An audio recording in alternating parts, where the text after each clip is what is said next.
nggak sekarang hukum adat bisa jadi pertimbangan hakim?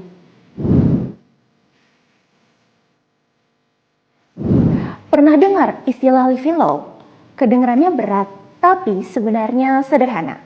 Living law adalah hukum yang berlaku di masyarakat, bisa berbentuk kebiasaan, norma sosial, sampai hukum adat yang benar-benar berlaku di masyarakat secara turun-temurun. Nah, dalam KUHP baru, Undang-Undang Nomor 1 Tahun 2023, negara mulai mengakui adanya living law ini. Artinya, hukum pidana kita tidak hanya memperhatikan hukum tertulis, tetapi juga nilai-nilai yang berlaku di masyarakat. Dengan adanya langkah ini, hukum tidak lagi terasa jauh, akan tetapi semakin dekat dengan realitas sosial.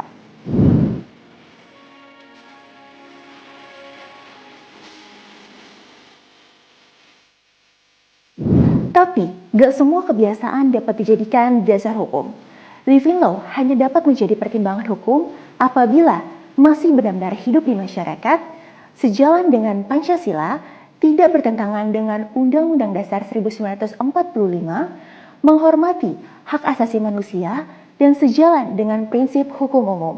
Semua ini diatur dalam pasal 2 KUHP baru. Jadi, pengakuan ini tetap ada batasnya. Tujuannya untuk tetap menjaga keadilan dan gak bertabrakan dengan nilai nasional. Intinya, kearifan lokal tetap dihargai, namun pelaksanaannya tetap sesuai dengan koridor negara hukum.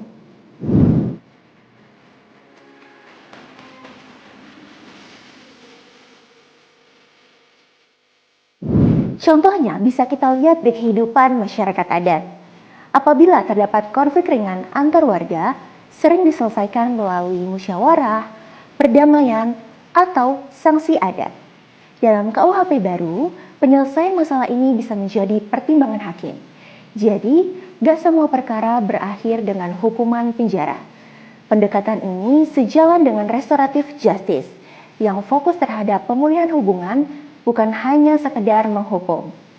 Dengan cara ini, hukum di Indonesia semakin manusiawi dan lebih relevan dengan kondisi masyarakat.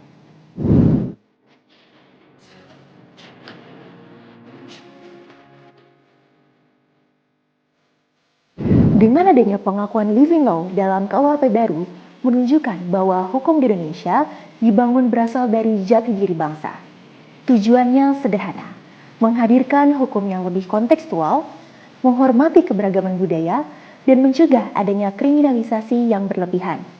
Karena hukum yang baik bukan hanya yang tertulis dalam undang-undang, tetapi yang keadilannya terasa di masyarakat. Dan melalui KUHP baru ini, negara memastikan agar hukum tidak menakut-takuti, tetapi untuk menjaga harmonisasi sosial.